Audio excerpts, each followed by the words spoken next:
Greetings, people of the internet! I am LUCHA MAN! And welcome to LUCHA MAN Reviews! Now, instead of this being a regular review, welcome to the LUCHA MAN Reviews recap of Space Dandy Season 2. Or, as it currently stands, Space Dandy overall. Yeah, so Space Dandy came to a conclusion, and let's see, based on the way the last episode played out, at the end it says, "May I continue?" ? Alluding to that there may or may not be a third season. But based on the way the second season ended, the odds of a third season, I'd say, are fairly slim. And if it does get a third season, I will be legitimately surprised. Now, I started reviewing this show back when it first came out. It was pretty interesting because it came out both in the US and Japan at the same time. The basic premise is you have a guy named Dandy in space. Alright, so the joke is he's trying to find aliens to register them as because he's an alien hunter looking for rare aliens that haven't been registered. He is accompanied by his sidekicks Meow and QT, a space cat, and vacuum robot, respectively. Now, there was some element about there's like some major conflict or huge intergalactic event going on in the main background. But that was only mentioned in the first episode and kind of just airbrushed over as the series went on. The running gag is that, one of the many running gags of the series is that some guy named Dr. Jill, whose spaceship looks like the severed head of the Statue of Liberty, is flying around trying to catch Dandy for who knows whatever reason. So yeah, there's that joke among all the others, and there's also a whole bunch of jokes and Easter eggs and parodies about other sci-fi films and whatnot. Yeah, so it was a good show, and I enjoyed the first season. And then at the end of the first season, they announced the second season, so I was like, oh yeah. So I've been watching the second season, and now, if you watch it from week to week, I'll watch this episode today. Oh, that was pretty good. It was pretty funny. It makes sense. Now, and also if you watch it at the late hour, you think it's really funny. But if you sit down and watch maybe 4 or 5 episodes back to back to back to back to back, and it's at a regular hour of the day where you're not deprived of sleep, then you're like, okay, what the heck? Alright, so granted, this show is not meant to be taken seriously. In fact, at the end of the first episode, you have to wonder how all the characters survived. First episode of the first season, I mean, seriously, the odds of there being a sequel would be slim to none based on what happened at the end of that first episode.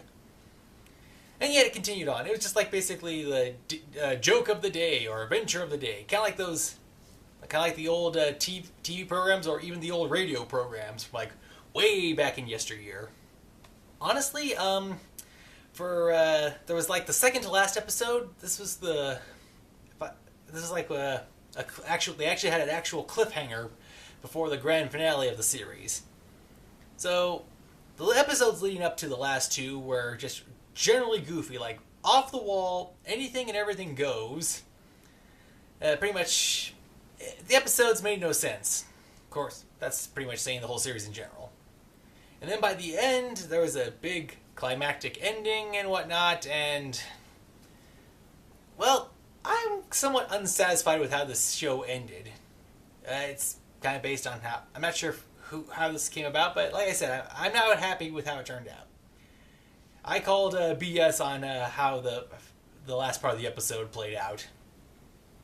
And here's what. The way that the episode ended, you're especially with the entirety of the episode and the one before it, the very end segment, you're wondering, okay, how are they going to pull off a third season? It makes very little to no sense. They pretty much covered it all. And without any real major protagonist, or without a real major antagonist for our protagonist, I mean, what are they going to do? I mean, seriously, they got to the very pinnacle of what you could or could not do in a show or even in a whole series, and yeah, like I said, I'm unsatisfied with how the ending turned out. Alright, so the overarching story, which we only heard about at the very first episode of the first season, completely hidden until the very end of the second to last, and the entirety of the last episode for this season. Visually, all the episodes had a great visual style. And then there was like one episode, a few episodes before the end. The visuals were very trippy, but very good. Yeah, so, I mean, despite it being immensely weird, I stuck with it for the entire 2 seasons. Whew, that was a long 2 seasons. Anyway, so, overall I'm saying I give Space Dandy, for the season review, I give a 6.5 out of 10. Yeah, so the series is good, but it's not like it's... But like I said, it's not a show that's meant to be taken seriously. You have plot holes, you have bizarre story arcs, you have an non-existent overarching story. Each episode is basically just a one-off. There's some continuality here and there, but not really that much that it is made noticeable. But yeah, it was a good series, a nice thing to check out every now and again. I mean, I stuck with it for this long, so it can't be that bad. But as I said, you have to watch each episode like maybe once a day or the once a week schedule was also working, and now it's doing reruns. But hey, yeah, give it a chance to check it out. And so I thank you for watching this episode. Until next time, this has been Lucha Man for Lucha Man Reviews. And on one more side note, coming to the Adult Swim lineup, Black Dynamite Season 2.